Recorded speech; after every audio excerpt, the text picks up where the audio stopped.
And the story is about, you guys have probably heard about this before. It was a young man who, he wanted to make a lot of money, and so he went to this guru, right? And he told the guru, I want to be on the same level you're on. And so the guru said, if you want to be on the same level I'm on, I'll meet you tomorrow at the beach at 4 a.m. He like, the beach?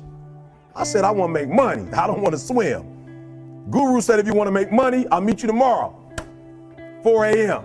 So the young man got there at 4 a.m. He all ready to rock and roll, got on the suit.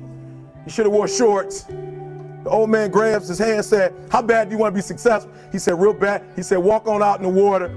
So he walks out into the water. Watch this. When he walks out into the water, it goes waist deep. So he like, this guy crazy. Adrian, he's like, I want to make money. He got me out here swimming. I didn't ask to be a lifeguard. I want to make money. He got me in. So he said, come out a little further. Walked out a little further. Then he had it right around this area, the shoulder area. So this old man crazy. He's making money, but he's crazy. He said, come on out a little further. Came out a little further. It was right at his mouth. My man like, I'm about to go back in here. This God is mine. So the old man said, I thought you said you wanted to be successful. He said, I do. He said, walk a little further. He came, dropped his head in, held him down, hold him down. My man getting scratching, holding him down. I got you. I know you brushed it out, but I got you. He had him held down. I need you for an illustration. He had him held down. Just before my man was about to pass out, he raised him up. He said, I got a question for you. Somebody answer the question for me. He said, when you were underwater, what did you want to do? Lee, I'm looking for a different word though than lip. What's that word? He said, I wanted to breathe. He told the guy, he said, when you want to succeed as bad as you want to breathe, then you'll be successful. I don't know how many of y'all got asthma in here today, but if you ever had an asthma attack before, you short of breath, SOB, shortness of breath, you wheezing. The only thing you trying to do is get some air. You don't care about no basketball game. You don't care what's on TV. You don't care about nobody calling you. You don't care about a party. The only thing you care about when you're trying to breathe is to get some fresh air. That's it. And when you get to the point where all you want to do is be successful as bad as you want to breathe, then you'll be successful. And I'm here to tell you, number one, that most of you say you want to be successful, but you don't want it bad. You just kind of want it. You don't want it badder than you want to party. You don't want it as much as you want to be cool. Most of you don't want success as much as you want to sleep. Some of you love sleep more than you love success. And I'm here to tell you today, if you're going to be successful, you've got to be willing to give up sleep. You got to be willing to work off for 3 hours of sleep, 2 hours. If you really want to be successful, some days you're going to have to stay up 3 days in a row. Because if you go to sleep, you might miss the opportunity to be successful. That's how bad you got to want it. You got to go days without, listen to me, you got to want to be successful so bad that you forget to eat. Beyonce said once she was on the set doing her thing, 3 days had gone by, she forgot she didn't eat because she was engaged. I never forget when 50 Cent was doing his movie, I did a little research on 50, and 50 said that when he wasn't doing the movie, he was doing the soundtrack. And they said, when do you sleep, 50? Sleep, he said, sleep. Sleep is for those people who are broke. I don't sleep. He said, I got an opportunity to make a dream become a reality. Football players, how many football players? Got anybody like football in here? Raise your hand. Anybody like football? Emmitt Smith. I used to be a Cowboy fan before they did my boy Tom Landry wrong. I used to be a Cowboy fan. And watch this, there was a commercial. Emmitt Smith had won his first Super Bowl, and he had this commercial when he was lifting weights. I don't know if you saw the commercial when he was lifting, and Emmitt said, you know what? I won the Super Bowl, so I can rest now. He was doing his bench press. So he said, I won the Super Bowl, so I can rest now. So he throws up about 325, boom, and he rests for about 2 seconds. Then he, boom, boom, boom. Did you see that? He'd already won a Super Bowl. He said, I think I'm going to take a rest. And he rests for how long? 1 second. Most of you won't be successful because when you're studying and you get tired, you quit. And I'm here to tell you today, if you got somebody came in my office the other day crying. I said, look, don't cry to give up. Cry to keep going. Don't cry to quit. You already in pain. You already hurt. Get a reward from it. Don't go to sleep. until you succeed. Listen to me. I'm here to tell you today that you can come here, you can jump up, you can do flips, you can be excited when we give away money. But listen to me, you'll never be successful until I don't have to give you a dime to do what you do. You won't be successful until you say, I don't need that money, because I got it in here. So listen to me. Emmett Smith said this at the end of the commercial. Emmett Smith said, all men are created equal. Some work harder in preseason. I'm going to say it again because you might have missed it. All men are created equal. Some work harder in preseason. So that means that there are some people who are going to see the professor, going to see the TA. And even when the professor says, I don't meet with you, my TA meets with you, you say, I don't want to talk to your TA. I don't pay the TA.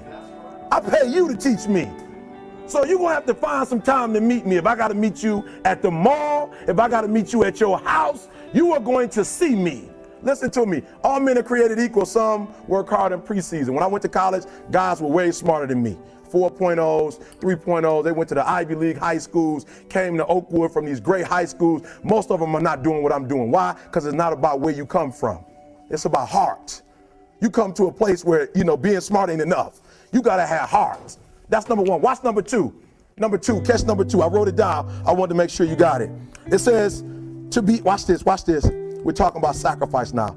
The important thing is this. You're writing while I'm saying it, because I only have about 3 more minutes. Listen to me.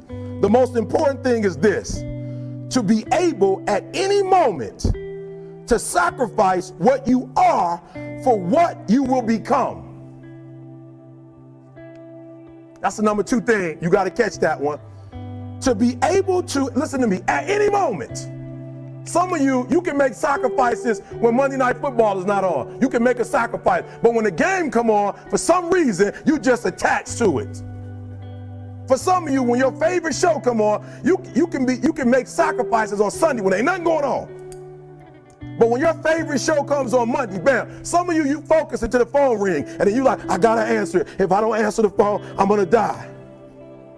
I'm saying to you today that there are some of you, if you give up your cell phone, you would be successful.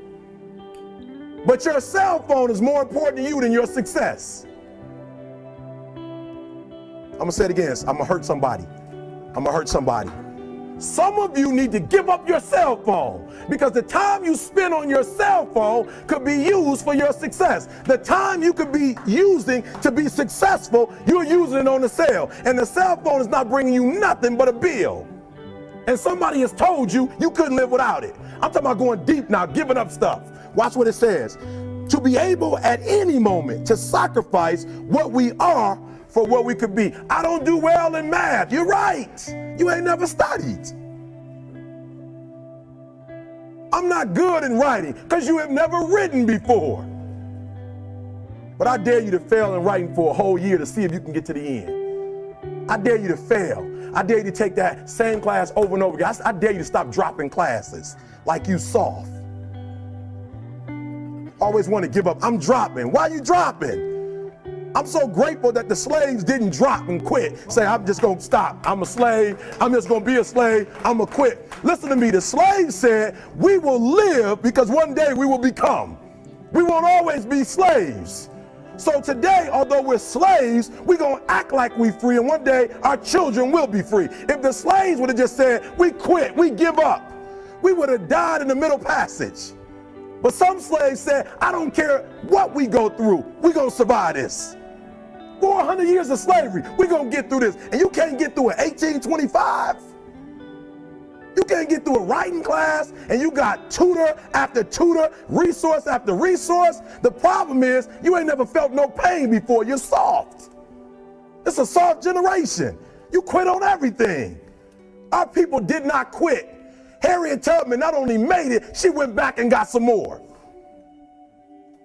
She said, you know what, I made it, but I'm going to walk listen to me, not ride the bus. I'm going to walk all the way back down to the South to get some more. And you quitting on 1825?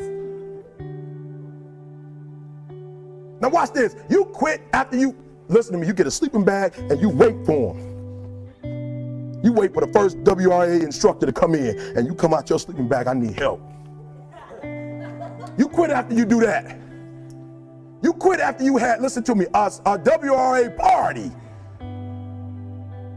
I'm having a party. Everybody come over. I got food, everything. And let them get over there. Let it be all the best writers. All right, I fooled y'all. I want to have a writing party.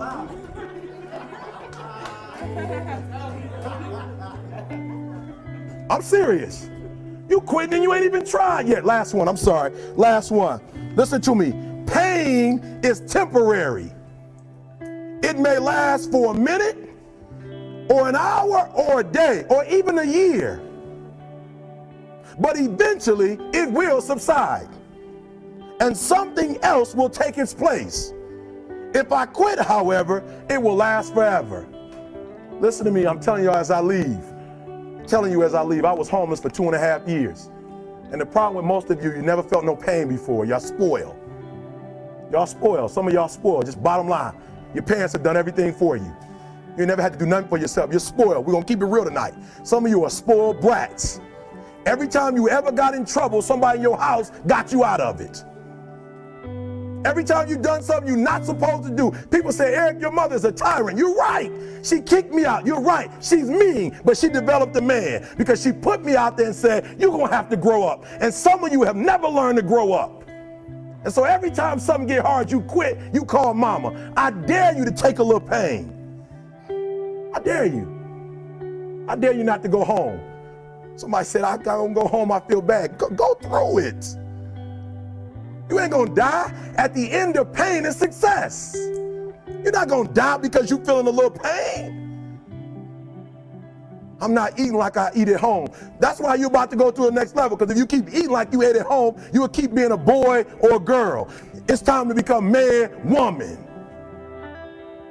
So don't worry about a little pain. My greatest asset is I was homeless, so I can't feel a whole lot of pain. I've already been alone. There's not a whole lot of hurt I can feel on a little paper, on a little test. So I leave you, listen to me. We have gotten to a point where it's midterms and we're moving forward. The days of you getting money, I'm not saying we quitting, but I'm saying the day has got to go from external to internal. You have to give it everything you got. No more TV, no more parties, no more playing. If you don't have a 4.0, what you need to be doing is studying. Get off the phone. I'm sorry, I'm not available until the end of this year. No, I'm for real. You reached the right number, but you called me at the wrong time. Call me back January 1st. I'm about to get busy now. Huh? I want you to have a countdown of your own and say when the countdown is over, will the real, watch me, because when I was homeless, I knew something was wrong. I knew that wasn't the best of me. And one day I said, will the real Eric Thomas please stand up? Will the real Eric Thomas please stand up? Stop being this high school dropout. Stop giving up. Stop sleeping on the street. Stop walking up and down Finkel Avenue like you ain't got nothing, and get your GED. Stop being afraid to take a test. Stop being afraid to go to college because your daddy didn't go and your mama didn't go. Stop being afraid and be the best Eric Thomas you can be. But listen to me, it's going to be hard. It took me 12 years to get a 4-year degree, but I got it. And guess what? On a degree, it don't have dates. So if it took you 4 and it took me 12, it don't show up nowhere. But I'm exactly where I wanted to be because I realized I got to commit my very being to this thing. I gotta breathe it, I gotta eat it, I gotta sleep it. And until you get there, you'll never be successful in life. But once you get there, I guarantee you, the world is yours.